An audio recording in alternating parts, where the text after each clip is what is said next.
My hands trembled as I clutched my purse tighter, standing at the front counter of the small-town sheriff's office. I'd never imagined I'd find myself here, least of all to report a simple property dispute with my neighbor. But when you've lived as long as I have, you learn sometimes you just have to stand up for yourself. The deputy behind the glass barely glanced at me before sliding a clipboard across the counter.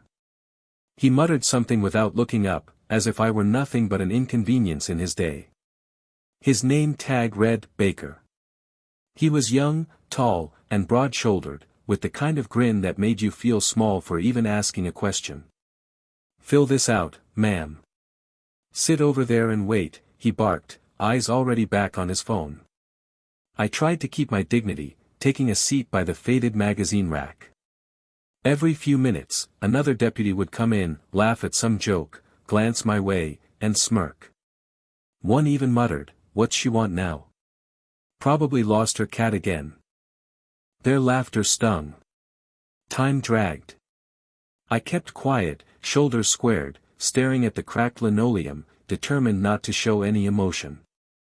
The disrespect was loud in the room, even if nobody said anything outright. When my name was finally called, Sheriff Collins himself stood at the doorway. He looked me over from head to toe, amusement flickering in his eyes. "Let's make this quick, all right? I've got more important things to do," he said, voice heavy with sarcasm. I rose, steadying myself on my cane, ready to speak. But what I didn't know was that this humiliating morning would take a turn nobody in that office could have seen coming. Sheriff Collins led me into his cramped office. The walls were cluttered with faded photos, deer antlers, and a plaque that read, "Respect is earned." The irony was almost too much. He settled behind his desk, barely making eye contact. "So, what's the problem this time, ma'am?" His tone was light, almost mocking. I explained, careful not to let my frustration show, that my neighbor had torn down part of my fence and dumped old furniture on my property. Collins sighed, rolling his eyes. "You know, these things usually sort themselves out. Are you sure you didn't just misplace the property line? It happens when folks get up in years." I felt my cheeks burn. I was used to being underestimated, but this stung more than most days. "No, Sheriff, I have the paperwork right here." I opened my bag, hands shaking only a little as I handed over the documents. He took them, giving the papers a lazy glance before tossing them aside. "We'll get to it. Eventually." His smirk grew. "Anything else, or are we done here?" Before I could answer, Deputy Baker poked his head in. "Hey, Sheriff, you want coffee? Oh, and looks like someone made a mess in the lobby, some water spilled. Mind cleaning it up before you go, ma'am?" He snickered, his eyes daring me to respond. The two men laughed, exchanging looks, completely dismissing me.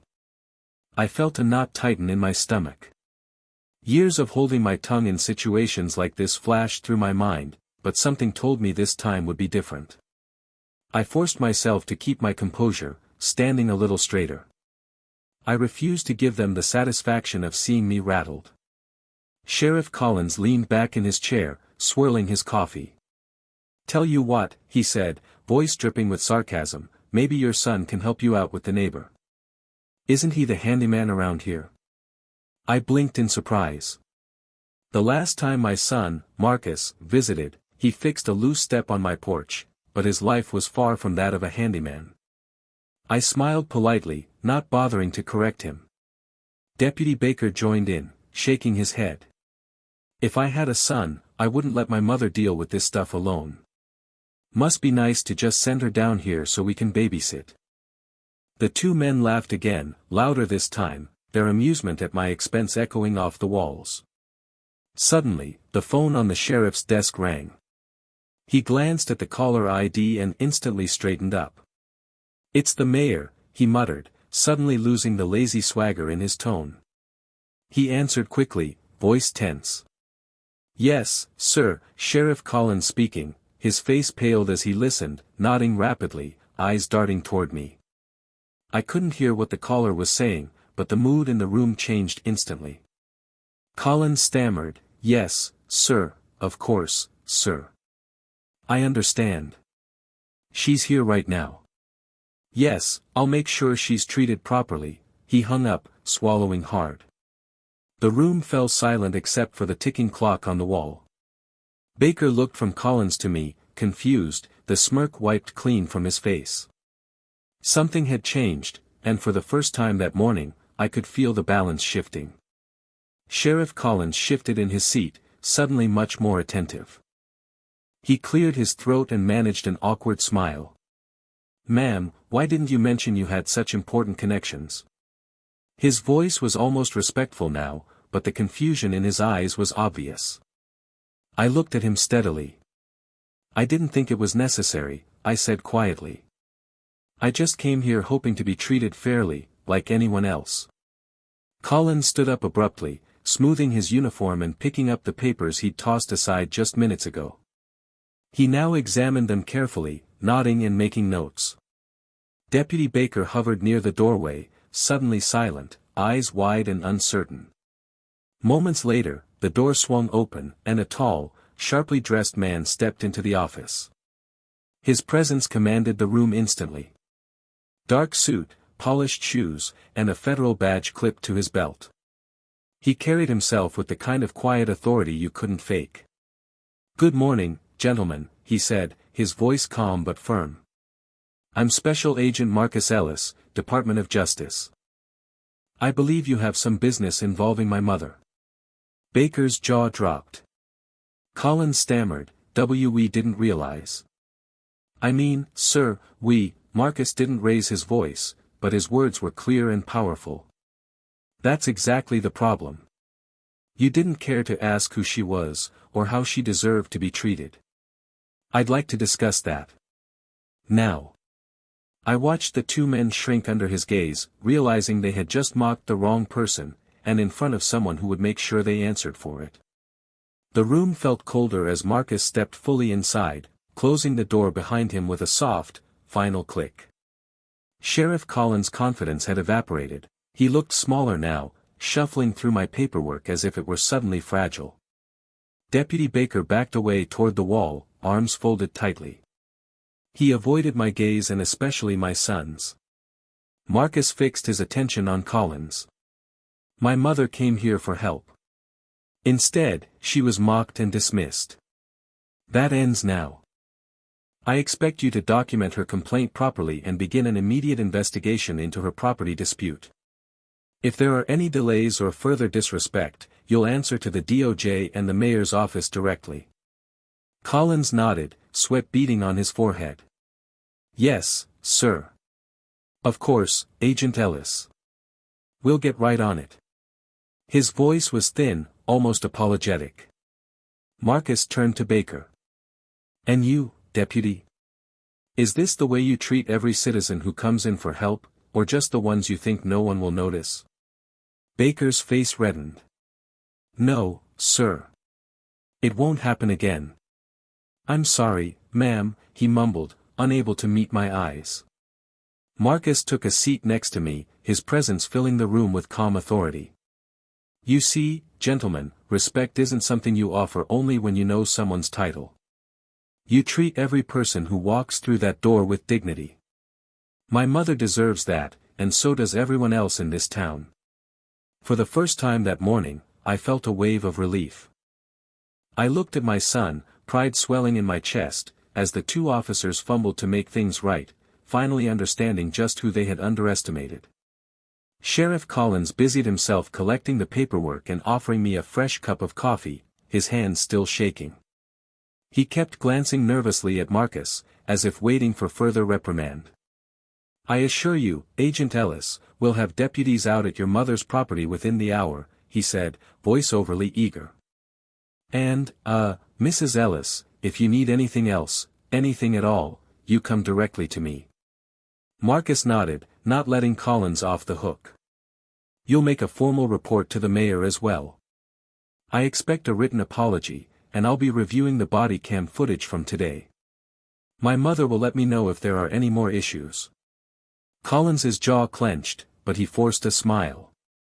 "Absolutely. Of course. Deputy Baker scurried to clean up the mess in the lobby himself, glancing over his shoulder as if expecting Marcus to call him back. I watched him, remembering how smug he'd been only minutes earlier. With everything finally in motion, Marcus turned to me, his face softening. "You okay, Mom?" he asked quietly. I nodded, feeling the tension drain away. "I am now." The whole office felt different. People walked past with their heads down, some whispering to each other, others giving me respectful nods. The power dynamic had shifted, and there was no doubt in anyone's mind who commanded the real respect in the room. Marcus stood, giving Collins and Baker one last look. "Let this be a lesson," he said calmly. "Everyone matters, no matter who they are. Don't forget that again." As Marcus and I stepped out of the sheriff's office, I could feel every pair of eyes on us, some curious, some ashamed, and a few, finally, a little bit wiser. The lobby that had felt so cold and dismissive now seemed to echo with silent respect. Once outside, Marcus walked beside me, matching his steps to my careful pace. He glanced over, a hint of a smile on his face. "You handled yourself with a lot of grace in there, Mom. I'm proud of you." I squeezed his hand. "I'm proud of you too, Marcus. Not for your badge, but for the man you've become." He chuckled softly. "It shouldn't take a badge for people to do the right thing." I looked back at the squat brick building, sunlight reflecting off the sheriff's office sign. It shouldn't. But sometimes it does. We stood together for a moment in the warm morning light.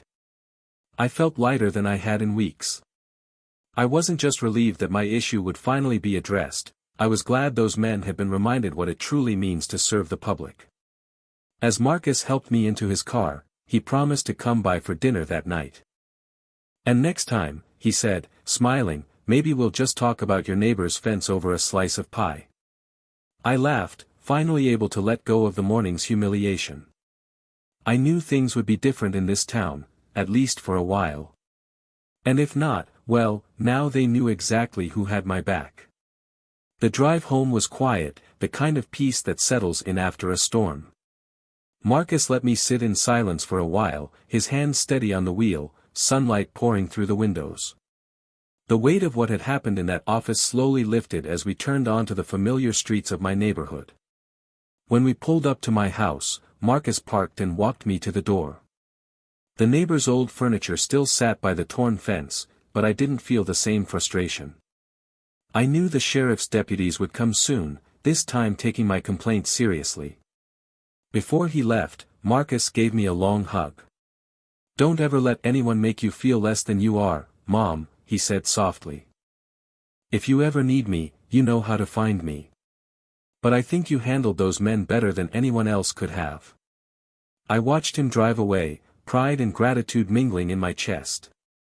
For the first time in a long while, I truly felt seen.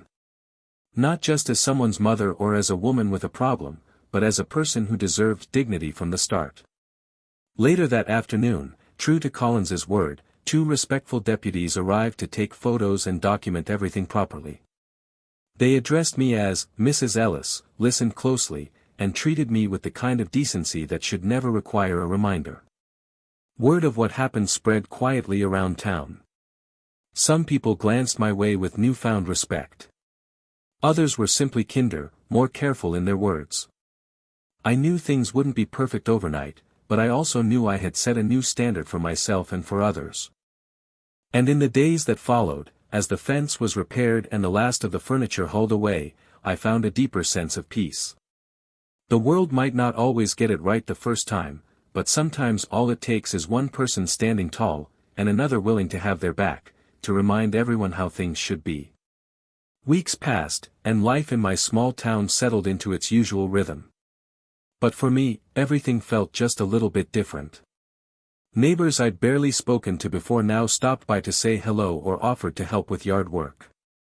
Even the sheriff's deputies, when I saw them in town, greeted me with a genuine nod and a smile. I began to notice subtle changes at the sheriff's office too. The stories in the local paper spoke of new training on respectful treatment and accountability for public servants. Sheriff Collins, once so quick to dismiss, was seen going out of his way to assist elderly residents. Deputy Baker even stopped by my house one afternoon, dropping off a bouquet of wildflowers and a handwritten note of apology. He didn't say much, but his sincerity was clear. Most importantly, I felt more confident. I realized that no matter your age or background, standing up for yourself, with dignity, could spark a ripple effect far beyond what you'd expect. I found myself encouraging others at church and in the market to speak up, to expect more, and to believe they deserved better. One Sunday, as Marcus visited for dinner, we sat on the porch watching the sun dip behind the trees. He squeezed my hand and said, "You changed things, Mom. Not just for yourself, but for a lot of people." I smiled, feeling the truth of it. Maybe the world still had a ways to go, but here in this little corner of it, respect had a new meaning. And I knew, no matter what came next, I wouldn't let anyone make me feel small again. The seasons changed, but the lesson lingered in our small town.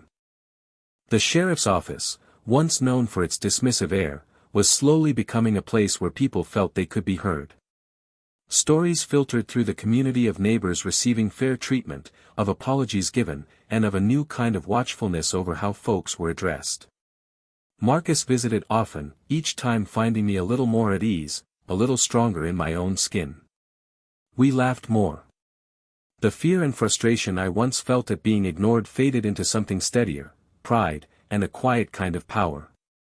At a community meeting one evening, the mayor himself shared a few words about respect and service. He nodded in my direction as he spoke. It shouldn't take someone's title or connections for us to treat each other right. Every person in this town matters. That's our promise from this day forward. I felt eyes on me, not with pity or curiosity, but with genuine respect. I sat up straighter, meeting those gazes head-on. I knew now, deep in my bones, that change, real, lasting change, often starts with the courage of one voice refusing to be silenced. After the meeting, Marcus put his arm around my shoulders. "You started something here, Mom," he said. "Don't ever doubt it." We walked home under the stars, side by side.